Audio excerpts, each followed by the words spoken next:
Hola, ¿qué tal? Buenas tardes. Soy la doctora María Raquel Gómez de Nieto Moreno. Estamos aquí en un nuevo programa de la Familia del Derecho.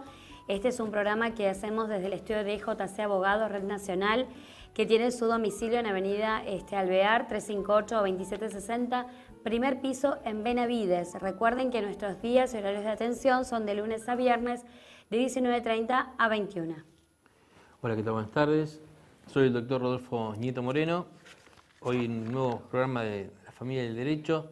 Tenemos varios temas para hablar con ustedes. Trajimos varios temas, varios fallos nuevos para comentarles.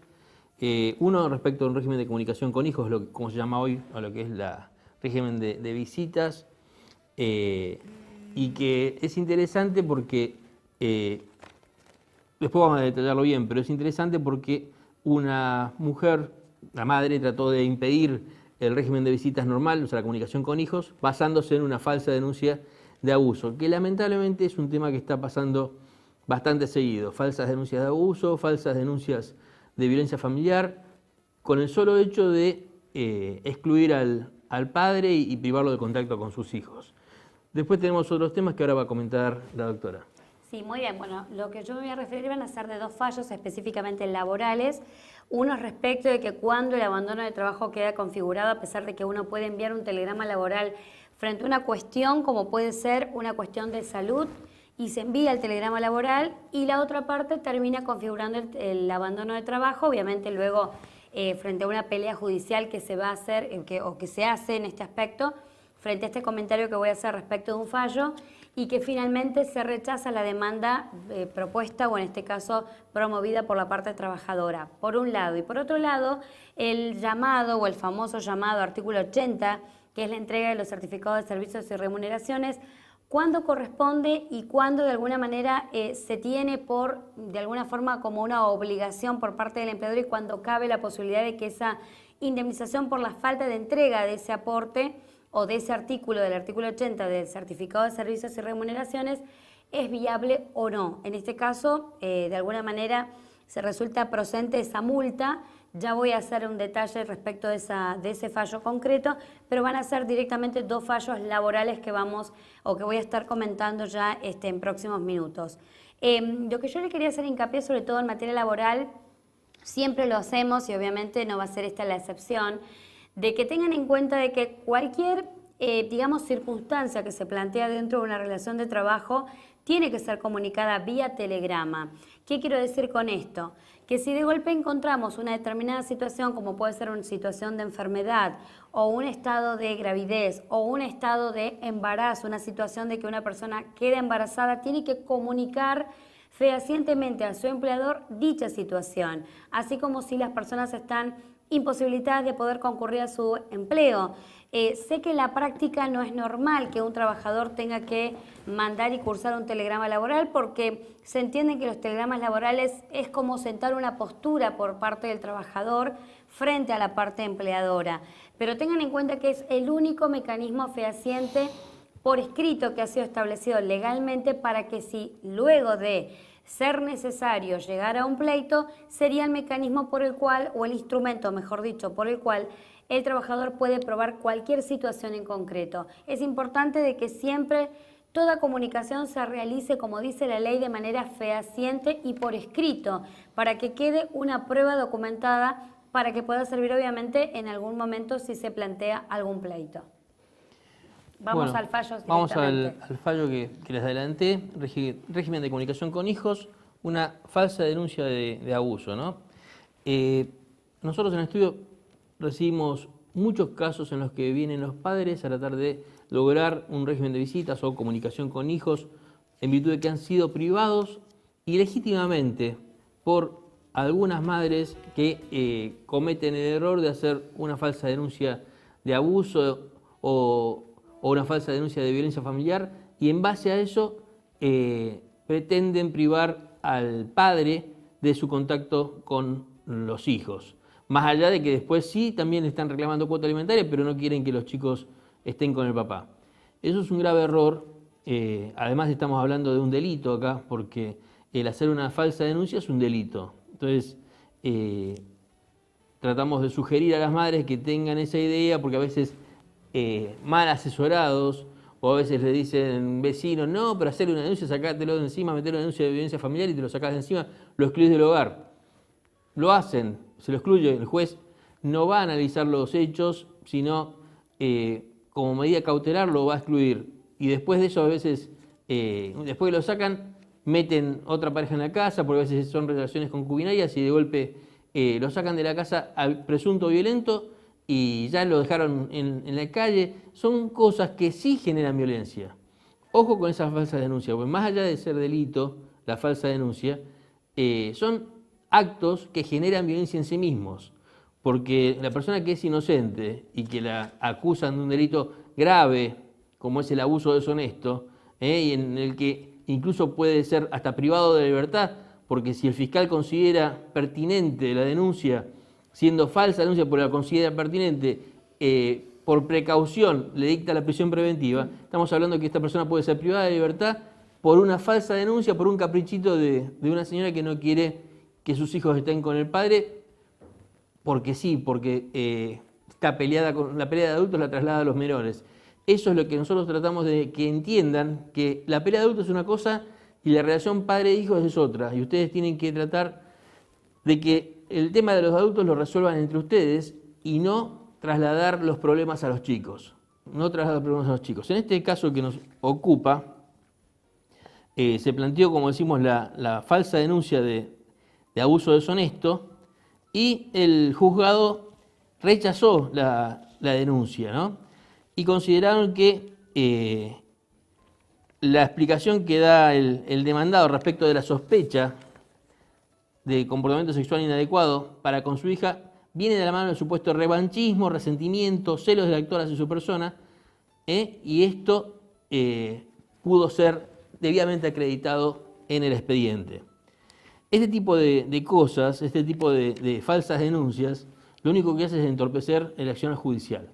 Muchas personas están haciendo este tipo de falsas denuncias, los juzgados de familia están llenos de denuncias de violencia familiar, las que en su mayor parte lamentablemente o son falsas o a los 2 o 3 días se presentan ambos diciendo no, pero bueno, quiero retirar la denuncia porque nos amigamos.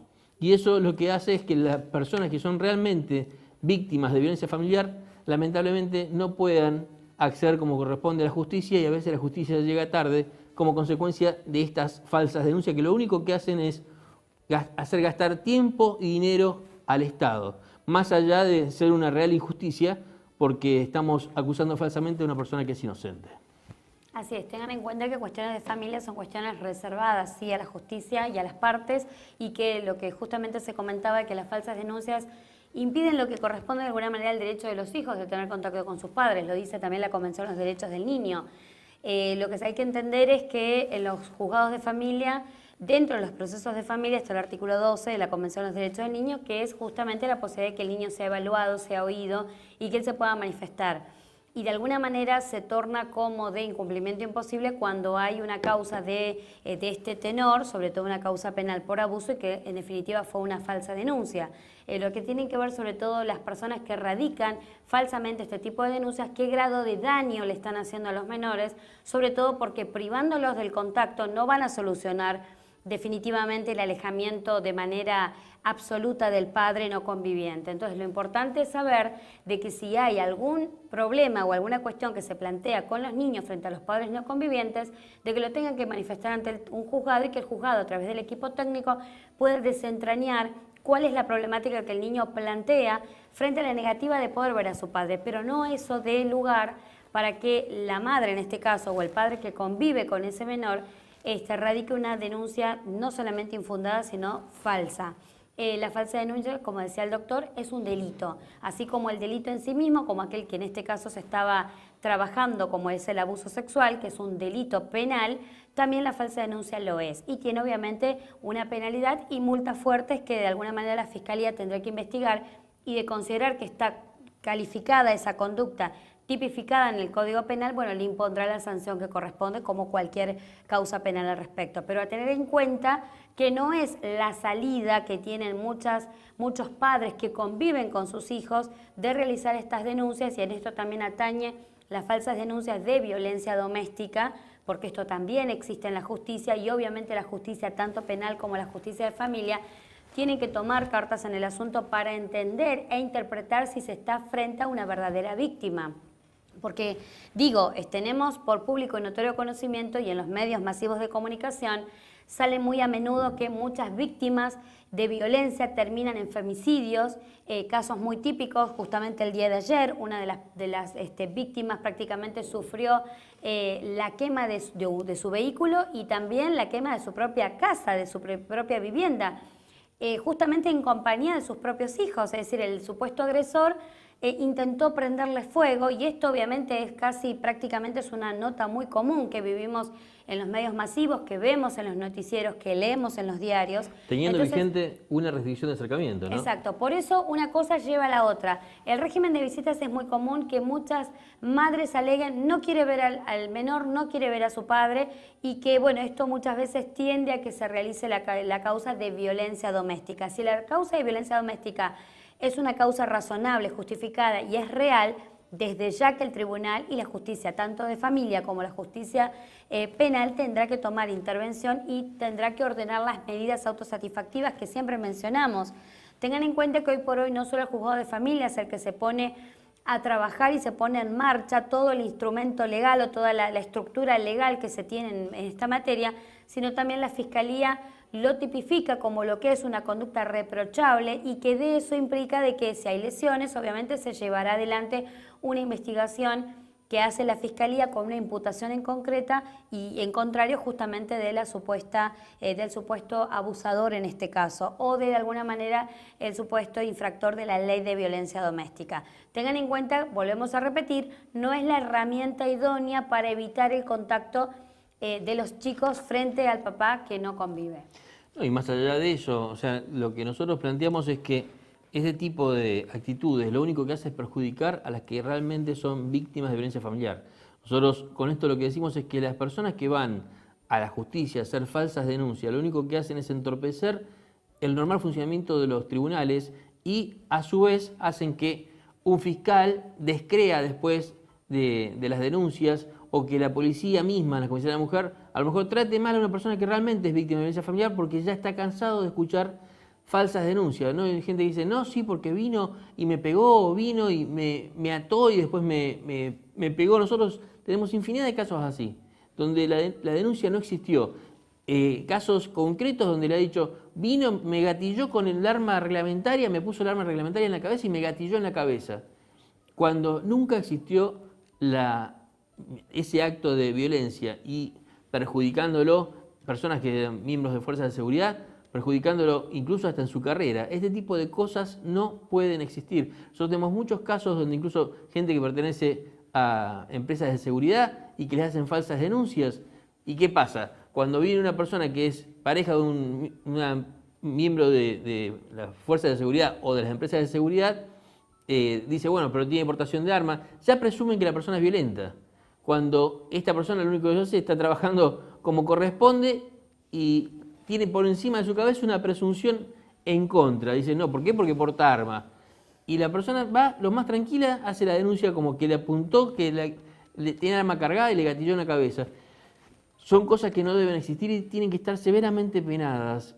Tienen que estar severamente penadas para que se desaliente realmente esa falsa denuncia porque estamos permitiendo que, más allá de la falsa denuncia, es una calumnia. O sea, la falsa imputación de un delito es una calumnia. Entonces, uno tiene que evitar este tipo de actitudes porque constituyen delito. La persona que va a hacer una falsa denuncia a sabiendas a un juzgado está cometiendo un hecho ilícito. No es el caso de la persona que cree realmente que su hijo es o ha sido víctima de abuso y lo cree de corazón y ve que una persona, un chiquito, 4 o 5 años, desvalido, no puede hacer la denuncia por sí y ve que el chiquito tiene un comportamiento extraño, hace dibujos que no están acordes a su edad o hace comentarios con contenido sexual, en ese caso el padre o madre responsable tiene que hacer la denuncia como corresponde y es el equipo psicológico, el equipo técnico el que va a diagnosticar si el menor ha sido realmente víctima de abuso y en ese caso será la justicia la que tiene que determinarlo. Estamos hablando de casos de falsas denuncias, porque quede bien claro, no es que nosotros estamos en contra de que se haga la denuncia, sino que estamos en contra de que se hagan las falsas denuncias. Sí, tengan en cuenta también que obviamente que de existir el delito que, bueno, vos estás mencionando respecto del abuso sexual, obviamente que amerita que se suspenda cualquier régimen de visitas o régimen de comunicación con hijos. Lo que es importante saber es que también la falta de pago de cuota alimentaria también es un delito. Esto también quiero que lo entiendan, porque mucha gente dice, bueno, la verdad que la justicia siempre prácticamente está a favor del violento, del que no cumple con cuota o de aquel padre abusivo de que incluso intenta tener contacto con los chicos. Sepan de que lo que hay blanco también existe el lado negro, es decir, en este aspecto digo, la cuestión que contrarresta al tema que estamos tratando. Entiendan también que la falta de pago de cuota, vuelvo a repetir, si bien esto se tiene que realizar a través de la justicia de familia, donde se debe reclamar la cuota de alimentos, el hecho de no pasar cuota de alimentos teniendo un convenio, esto también ténganlo en cuenta, un convenio de alimentos, ya sea celebrado ante el Colegio de Abogados, sepan que allí tienen que solicitar la homologación porque eso solamente es válido entre las partes y para que tengan fuerza de ley y para que puedan exigir el cumplimiento y la ejecución de ese convenio tiene que estar previamente homologado ante la justicia.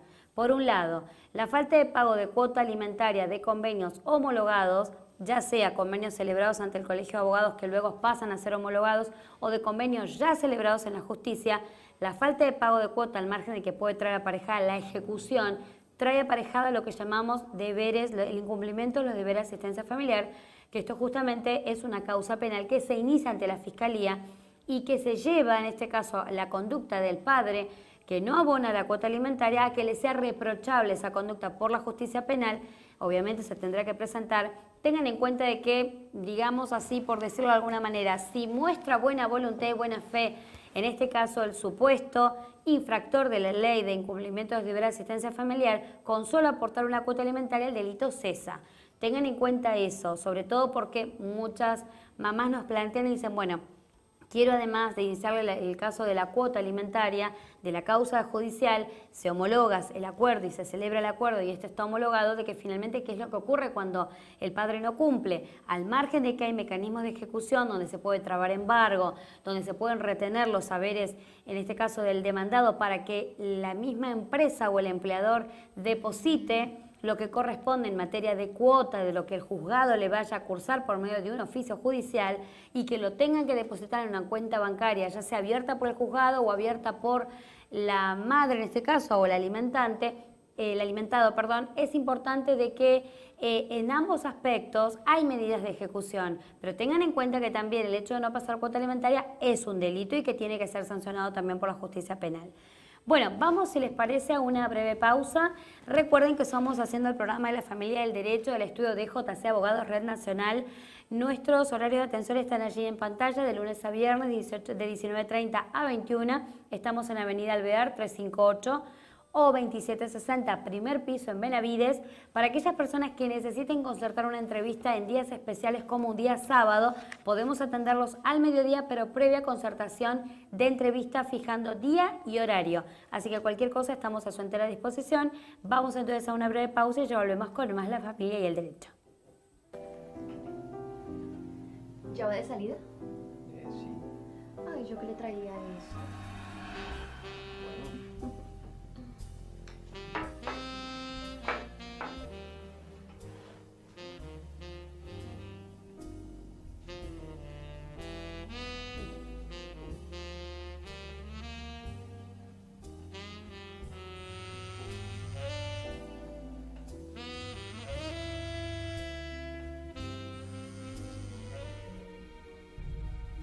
Bueno, mi amor.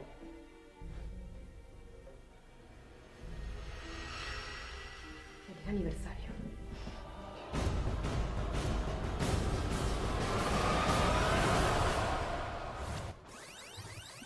Ay, pero si le traía esto. No. Gracias.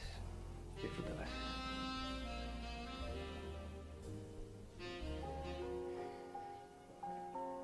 Bueno, amor. Feliz aniversario. Feliz aniversario. Si pudiera echar el tiempo atrás.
Bueno, muy bien, volvemos entonces de la pausa al programa nuevamente de la Familia del Derecho. Ahora sí, para comentarles concretamente los dos fallos laborales. Tengan en cuenta obviamente que en materia laboral es todo muy específico porque bueno, lo que les voy a comentar son casos muy puntuales. Uno de ellos donde justamente se estaba reclamando lo que es la multa del artículo 80, justamente porque el trabajador había intimado, mejor dicho, la demandada había prescindido de los servicios, que esto es muy común, de que se envíe la carta documento donde se prescinden de los servicios del trabajador y se le manifiesta que en breve o en el tiempo legal va a estar a disposición lo que es el artículo 80, que es el certificado de servicios y remuneraciones. Este certificado es de suma importancia que aquella persona que trabaja bajo relación de dependencia lo tenga una vez que finaliza el contrato de trabajo o finaliza la relación laboral, ya sea por un despido, salvo obviamente, bueno, sí, desde ya corresponde también en los casos donde se dan los otros tipos de rupturas intempestivas del contrato de trabajo, pero tengan en cuenta que este certificado tiene un plazo para que el empleador lo confeccione y lo ponga a disposición del trabajador.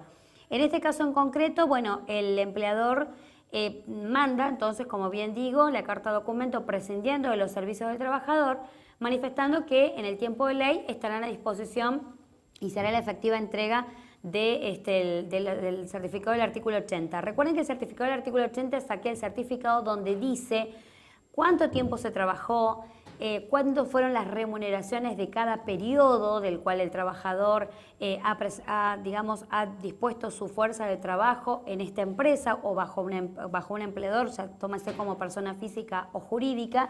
Y por otro lado también es tan importante o es de suma importancia que lo tengan por el hecho de que el día de mañana cuando ustedes necesiten jubilarse, seguramente el certificado de servicios y remuneraciones va a ser de vital importancia que lo tengan CES para luego gestionar todo lo que es la parte del beneficio jubilatorio.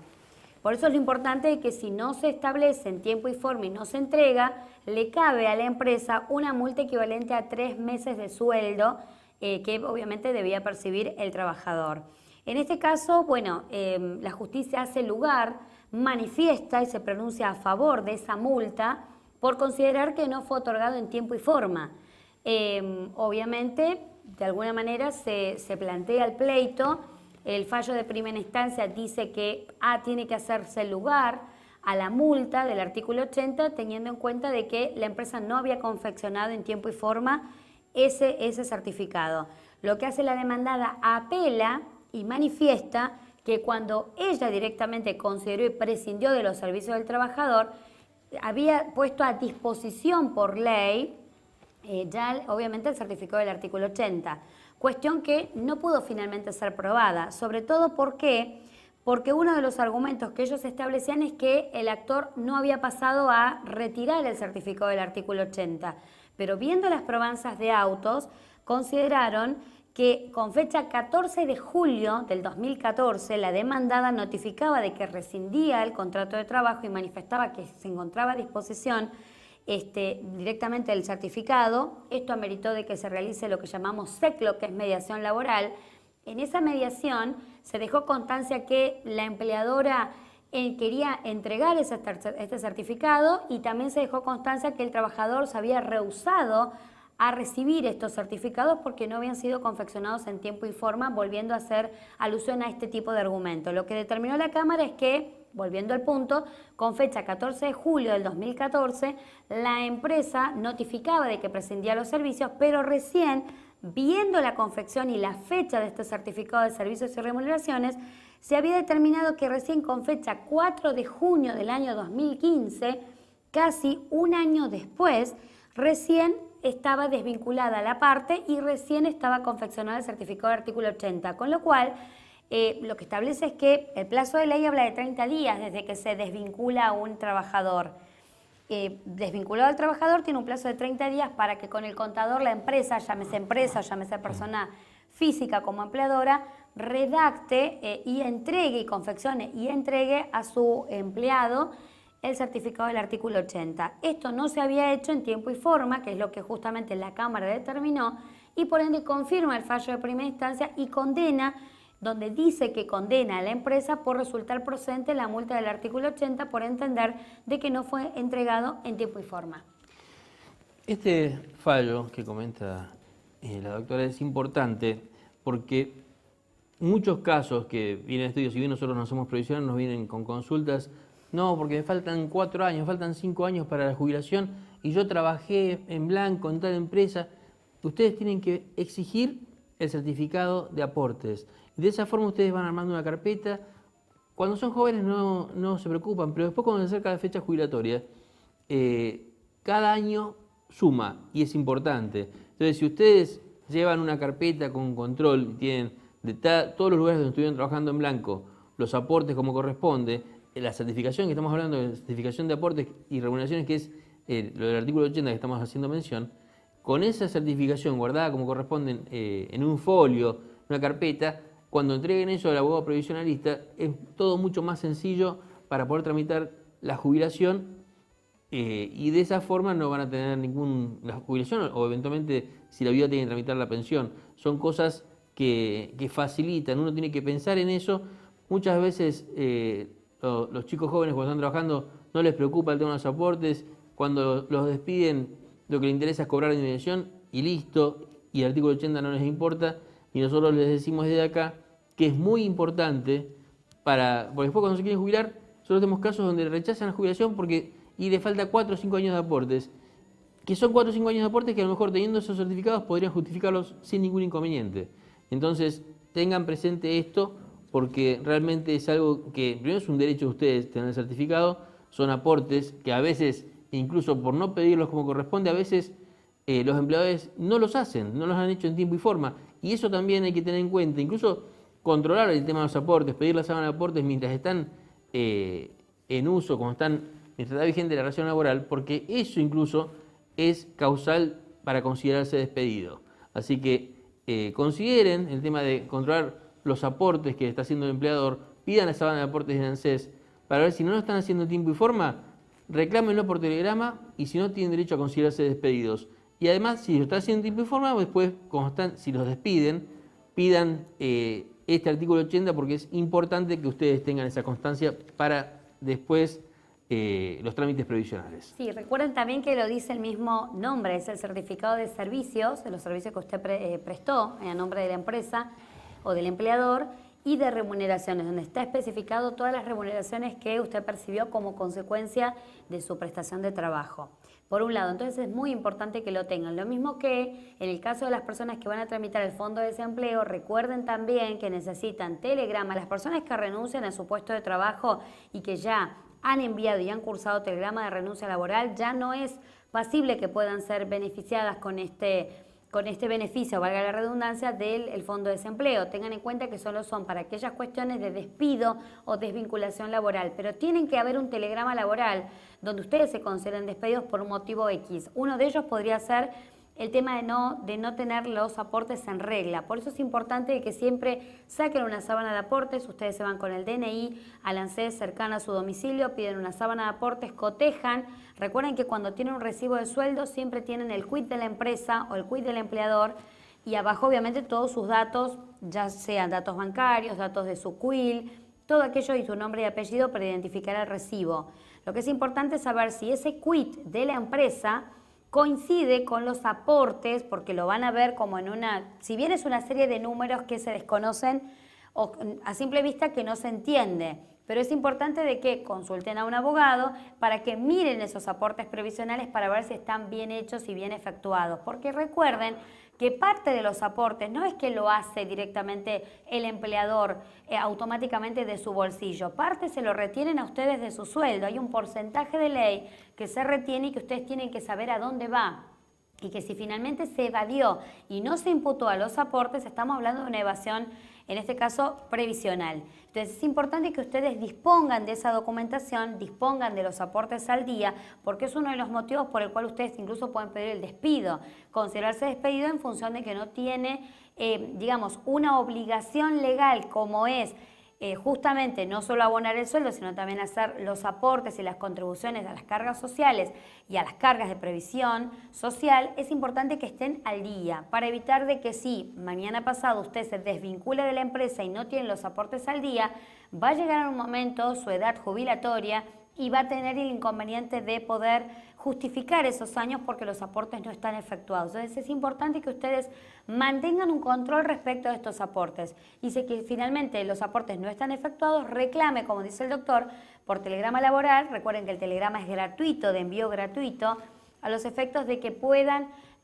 digamos, recuperar o por lo menos reclamar y asimismo también hacerse de esos aportes que son imprescindibles para que usted goce el día de mañana su haber jubilatorio y goce el beneficio de la jubilación. Por un lado. Por otro lado, también tengan en cuenta que para el Fondo de Desempleo precisan recibos de sueldo, los últimos recibos de sueldo, el telegrama donde justamente se produce el despido, ya sea el despido directo o el despido indirecto, y también obviamente los recibos de sueldos y los aportes. Es importante que también ustedes tengan los aportes al día, el telegrama, los recibos y obviamente bueno, todos los datos que allí ANSES le va a brindar como de alguna manera como documentación que se tiene que adjuntar a los fines de poder hacer y tramitar el beneficio del Fondo de Desempleo.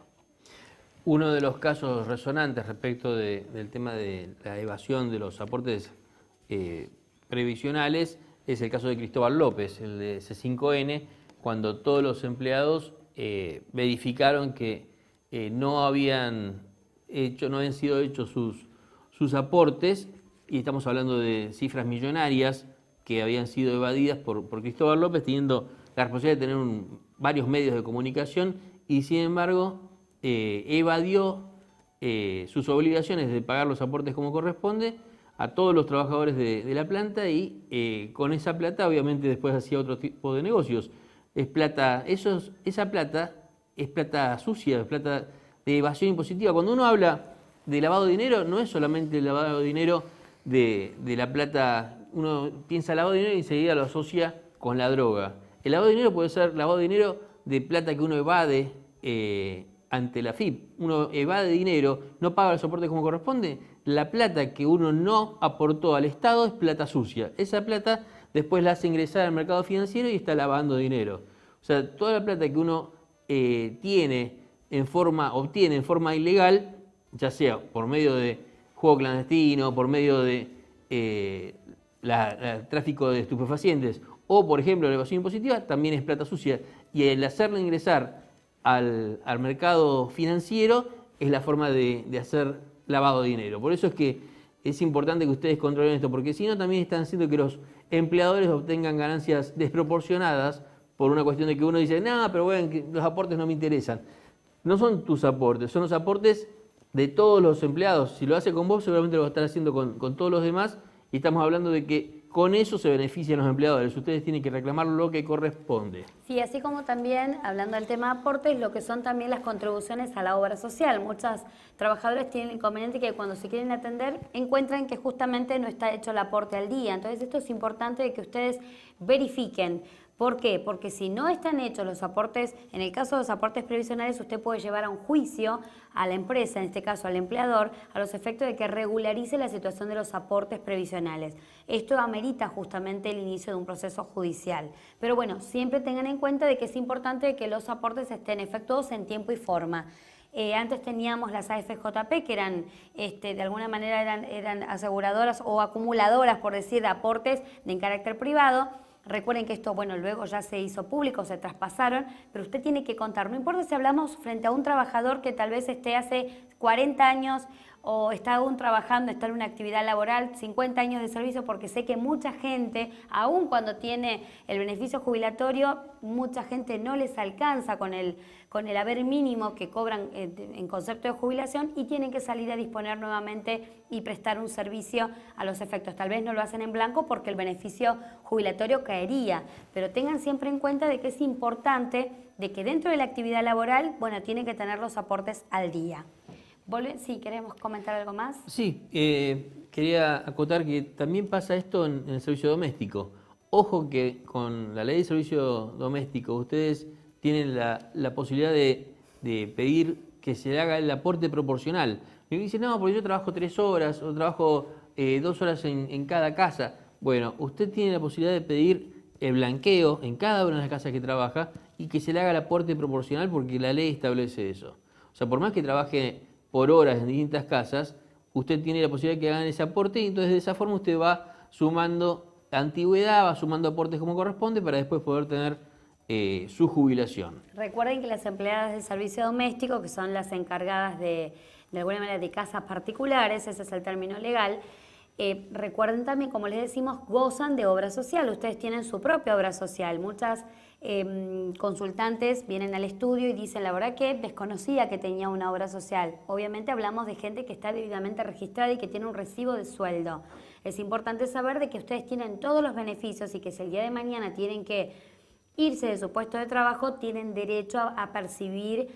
Antes era la mitad del mes del sueldo por cada año de servicio, ahora es un sueldo total por cada año de servicio, juntamente con todos los demás rubros salariales y beneficios que se establecen como consecuencia de un despido por servicio doméstico, mal llamado ya servicio doméstico, si no son empleadas de casas particulares. Y empleados, porque tengan en cuenta que también jardineros, pileteros, también entran dentro de la categoría de este régimen nuevo. Así que eso va a ser tal vez motivo del próximo programa de hablar de lo que habla la ley de los encargados de casas particulares. Vamos a, de alguna manera, desmenuzar algunas cuestiones de la ley para ser muy práctica y para que si usted tal vez es empleada del servicio doméstico, mal llamado servicio doméstico, o usted está trabajando en una casa en tiempo, puede ser con retiro o sin retiro, bueno, tenga y sepa cuáles son los derechos que usted tiene al momento del disfrute de los beneficios que tienen por tener una relación laboral en esas condiciones, y en el caso de que esa relación laboral se termine, bueno, cuáles son los beneficios que tiene como consecuencia de la indemnización. Esto lo vamos a hablar Dios mediante en el próximo programa de la Familia del Derecho. Bueno, yo les quiero comentar el próximo fallo, ¿sí? Antes de irnos a la siguiente pausa. En este caso consideran justificado un despido directo. Directo es porque lo practica el empleador hacia el empleado por abandono de trabajo, en este caso de la empleada que había notificado a la empleadora una situación de enfermedad. ¿Qué quiero decir con esto? Había notificado de que ella estaba con una licencia médica por justamente padecer una tendinitis aguda. Bueno, son términos muy, parecieran muy complejos, pero para que podamos entender el fallo concreto y por el cual consideraron justificado este despido, porque estaba configurado el abandono de trabajo. Tengan en cuenta que el abandono de trabajo es una intimación previa que tiene que hacer el empleador para que el empleado, obviamente, vuelva a retomar las tareas. No es que si uno no va, ya me van a incurrir en abandono de trabajo. Tiene que haber una intimación que tiene que hacer el empleador para que el trabajador retome las tareas bajo apercibimiento de abandono de trabajo. El abandono no es automático, tiene que haber esa previa notificación e intimación. Obviamente que si esa intimación no es cumplida y se guarda silencio, obviamente que la próxima carta, documento o notificación de la empresa o del empleador va a ser que esté en curso ya en abandono de trabajo, y el abandono de trabajo es ya un despido, obviamente un despido con una indemnización disminuida, justamente porque no le cabe los beneficios totales de lo que establece el artículo 245, sino una indemnización disminuida en función del abandono de trabajo. En este aspecto lo que se había hecho es que el accionante había notificado la existencia de una tendinitis aguda, le notificó a la aseguradora de riesgos de trabajo, la RT rechaza, dice que no correspondía a una enfermedad de índole laboral, por entender que era una enfermedad propia, una enfermedad inculpable propia del trabajador, y señaló, obviamente en este caso del trabajador, que cuáles eran las funciones que realizaba el trabajador, era la de amasar y utilizar una batidora en forma constante y permanente, como así la de manipular bandejas grandes y pesadas, entre otras actividades que describía en el fallo. Como consecuencia, bueno, el actor inicia el juicio, inicia su planteo, y a partir del momento, dice, en el que comenzó a gozar de su licencia de médica por la tendinitis, la demandada, la empresa la hostigó y desconoció ese derecho de licencia que ella había notificado y le negó a recibirle los certificados de trabajo. Se entiende que cuando uno notifica a un empleador o a una empleadora la situación del trabajador de una situación de enfermedad, siempre tiene que poner a disposición los certificados de trabajo. En este caso concreto, la empleadora negaba la existencia de esa situación de enfermedad y rechazaba esos certificados médicos, y por ende la intimaba a retomar las tareas por considerar justamente que no existía tal afección que la trabajadora estaba notificando. Entonces la despide con fecha 3 de diciembre del año 2012, imputándole de que frente a la intimación, vuelvo a reiterar, la intimación por abandono de trabajo es una intimación muy específica. Vuelvo a repetir, porque voy a ser muy repetitiva en este aspecto. La persona que falta a su puesto de trabajo no es que ya, bueno, no voy porque ya estoy en abandono de trabajo, o usted ya me abandonó el trabajo. No, tiene que haber una intimación de la empresa o del empleador a los efectos de que el trabajador dentro de un plazo retome las tareas habituales y normales bajo apercibimiento de hacerlo incurrir en abandono de trabajo y por ende el despido justificado. En este caso, vuelvo a repetir, la trabajadora notifica su situación de enfermedad diciendo que tiene una tendinitis aguda, notifica, en este caso rechaza a la empleadora diciendo desconozco tu enfermedad, niego lo de recibir tus certificados médicos, la intima a retomar tareas, la hostiga, en términos breves, porque el fallo es muy extenso, y la despide por no haber recurrido a la intimación. ¿Qué es lo que entendieron? Obviamente el fallo de primera instancia rechaza la demanda propuesta por la empleada, por considerar obviamente de que se había ausentado a su puesto de trabajo. Tenía en cuenta de que la empleadora estaba bien notificada y frente a la intimación el trabajador no cursó ningún tipo de comunicación y no dijo, bueno, la licencia médica se me ha renovado por otra X cantidad de tiempo. Decía que era por un plazo de 30 días, pero previo a esos 30 días a finalizar, la empleadora con cierta astucia notifica e intima a retomar las tareas. Frente al silencio de la trabajadora, concluye la justicia en que hubo abandono de trabajo. La empleada apela a la medida y los camaristas, volviendo a reafirmar los argumentos del fallo de primera instancia, vuelven a concluir que el despido fue bien justificado por considerar que la trabajadora había incurrido en abandono de trabajo a pesar de que ella había notificado una licencia médica por el motivo de la tendinitis aguda.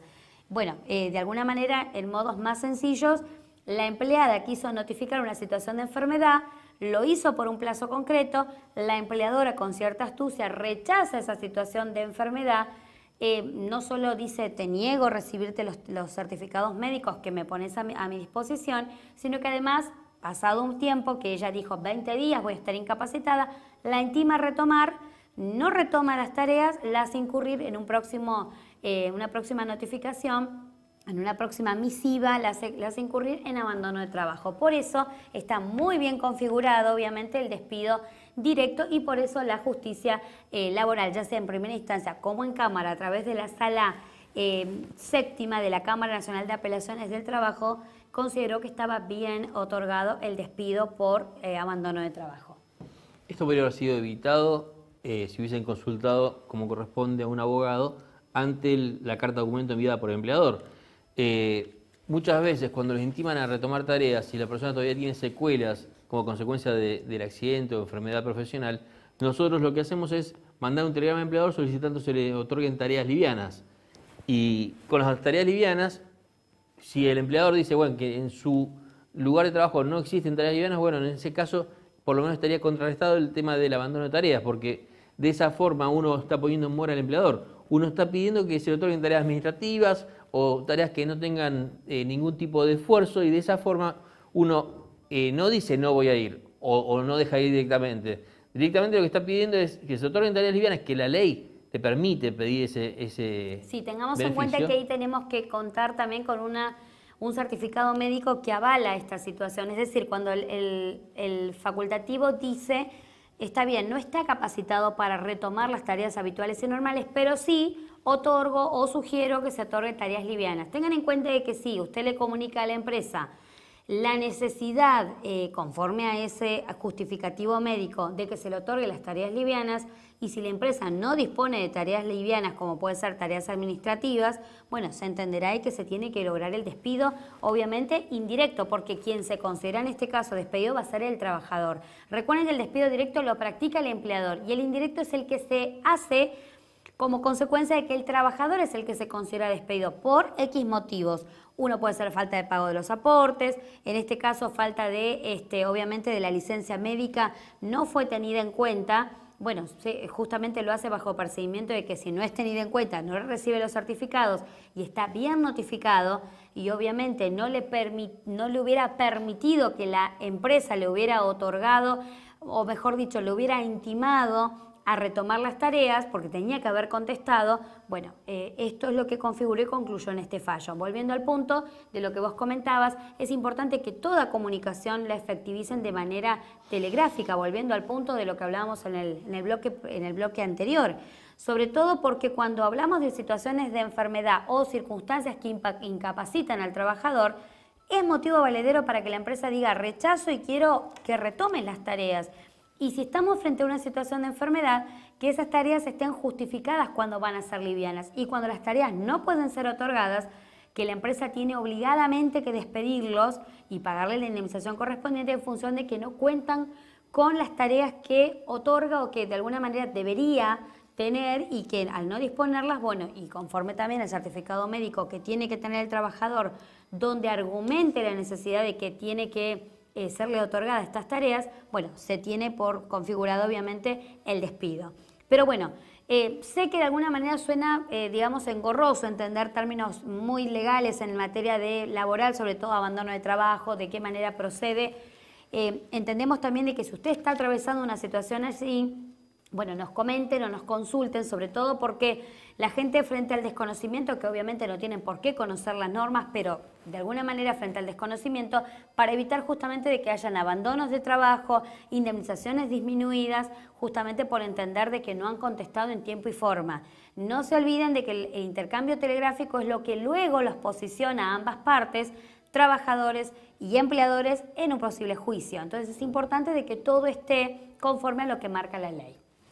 Y siempre también ponerse bajo el ala de lo que son las ART y la atención ante la obra social. Aprovechar la atención de la obra social. Si usted está con una tendinitis, como el caso que comentamos, bueno, tener certificados médicos de la obra social, tener certificados médicos, irse a atender a la ART, comunicar todo como corresponde a la ART. A veces es engorroso, tienen que ir al abogado y mandar telegramas a la ART, telegramas al empleador. Bueno, pero es algo que ustedes tienen que hacer para evitar ser despedidos, como el caso que acabamos de comentarles. Así es. Bueno, vamos entonces a la última pausa. Recuerden que estamos haciendo el programa de la Familia del Derecho, el programa de JC Abogados, Red Nacional.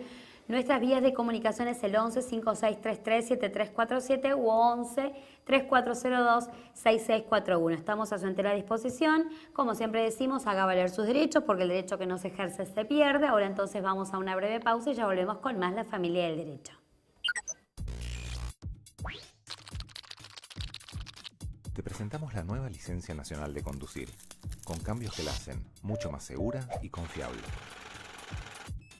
La foto es mucho más grande, para que sea más sencillo verificar la identidad del conductor. Está diseñada bajo normas internacionales, para que sea reconocible incluso fuera del país. La tipografía es más grande y visible. Además, el sistema es inteligente y se adapta a la cantidad de caracteres. Aunque te llames Ana Victoria Juana Beatriz Elvira, tus datos estarán completos y legibles. Los datos que verifique el agente de tránsito son más notorios, agilizando el proceso en los controles. Cuenta con 40 medidas de seguridad que le hacen muy difícil de falsificar. Utiliza una tinta especial en el frente de la tarjeta que florece bajo luz ultravioleta, visualizándose las siglas LNC de Licencia Nacional de Conducir. Y en el dorso, el mapa de la República Argentina. También cuenta con tinta brillante de color variable como una medida más que garantiza su autenticidad.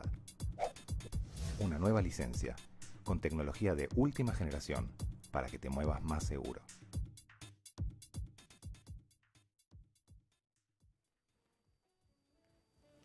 Bueno, continuamos con el programa de Familia del Derecho en nuestro último bloque.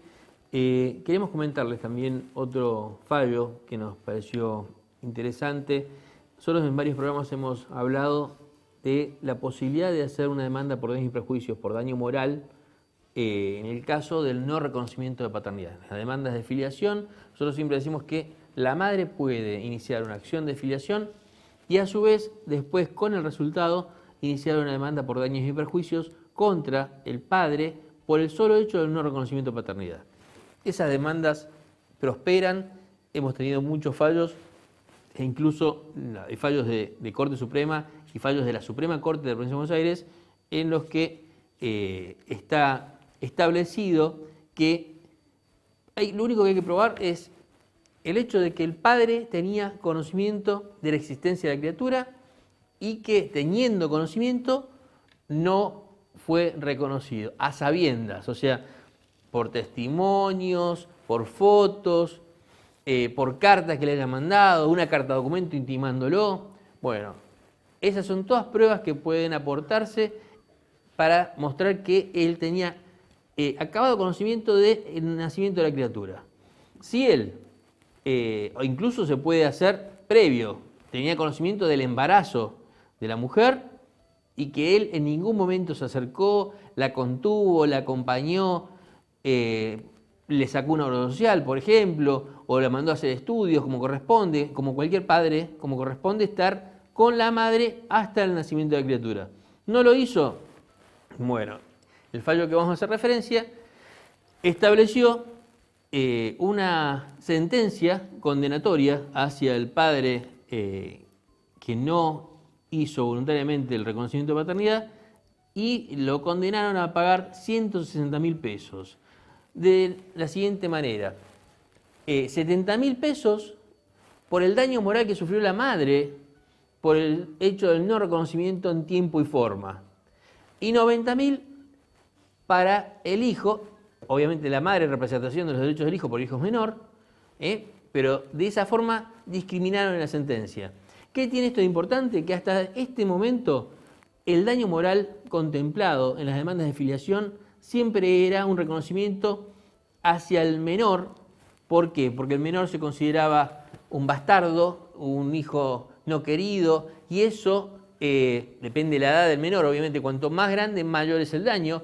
Ese daño hacía que ese chico crezca con un resentimiento, y ese resentimiento es el que lo llevaba a lo mejor a no tener un horizonte en la vida, porque vivía atado a esa situación de no sentirse querido.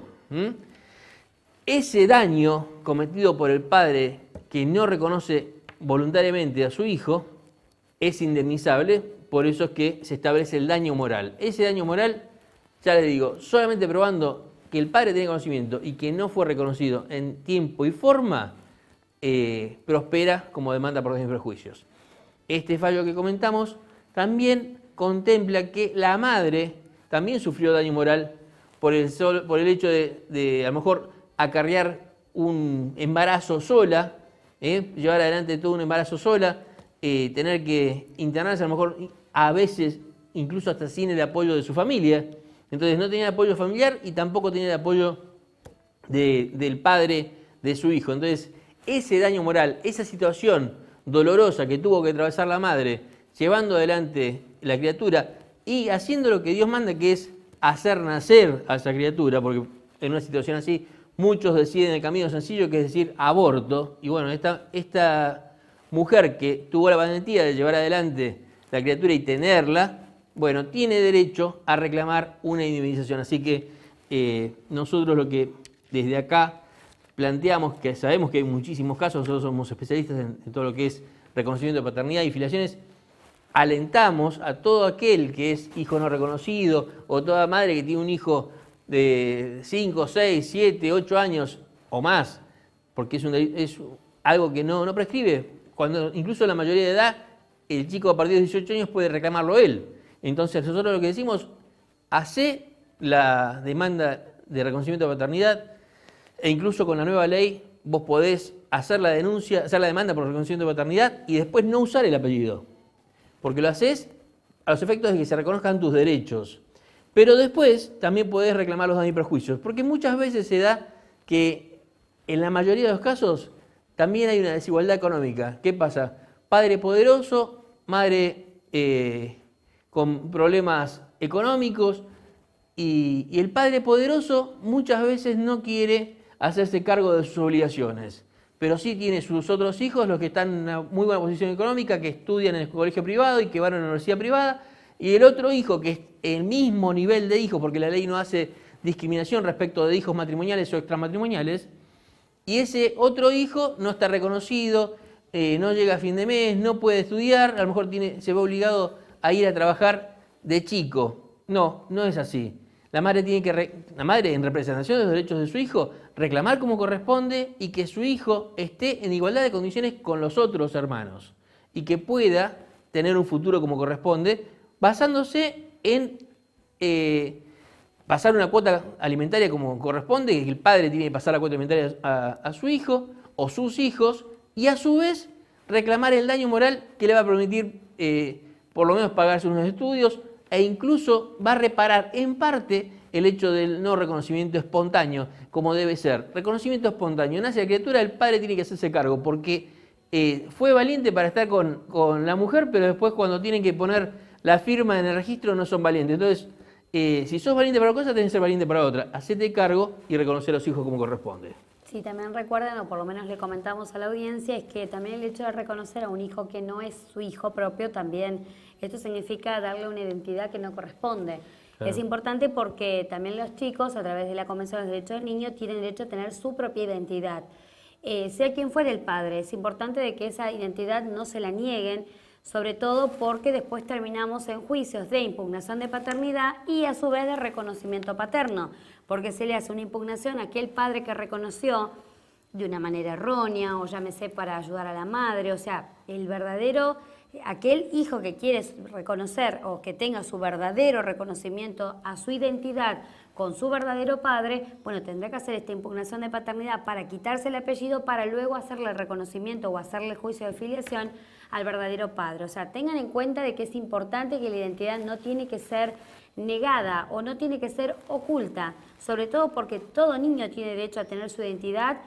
Y vuelvo a repetir, está dado por la Convención de Derechos del Niño, o sea, desde niños los chicos tienen consagrados este derecho como derecho legítimo, como un derecho de alguna forma que hace a la propia identidad, a su nombre, a su personalidad, porque tengan en cuenta que no es lo mismo llamarse de un apellido que llamarse como su verdadero apellido, porque esto lo marca a nivel de escuela, lo marca a nivel de salud, lo marca el día de mañana si es un profesional, o sea, ya tiene una vida en común, una vida en sociedad.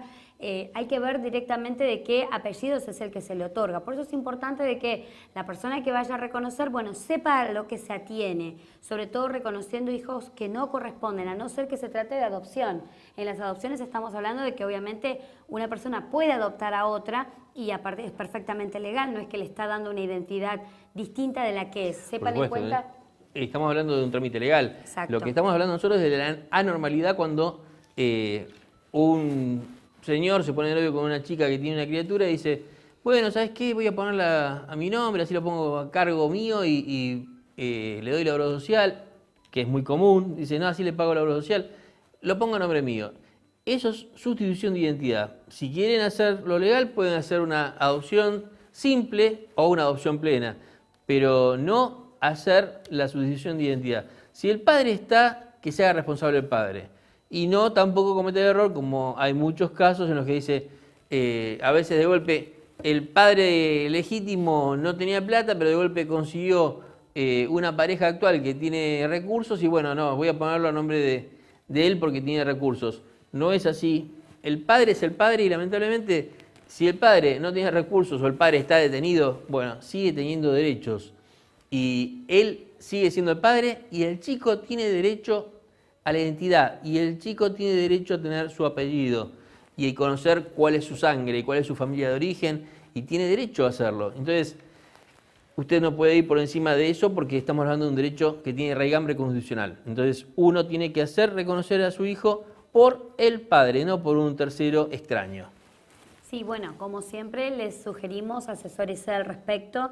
Tenga en cuenta que si usted tiene un hijo y obviamente se lo va a reconocer su pareja, tal vez no es el verdadero padre, bueno, tenga en cuenta de que no corresponde legalmente porque obviamente que el registro va a hacer el trámite y le va a dar el apellido como si lo fuera, como si fuera verdaderamente el padre.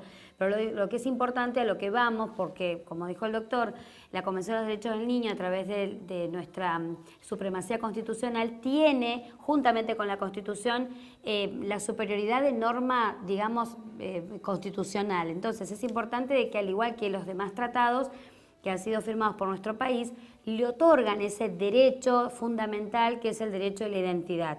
Esto Está por encima de todas las está por leyes. encima de todas, exactamente, inclusive de nuestro Código Civil. Por eso es importante que no se le niegue la verdadera identidad y que se tenga que cumplir desde el punto de vista de las obligaciones que emanan de ser padre, bueno, todos los derechos que emanan obviamente de la paternidad misma. Hablo ya de obviamente de la cuota alimentaria, del derecho de visitas y todo lo que atañe a esa cuestión cuando hay separaciones que también hacen a la identidad del menor.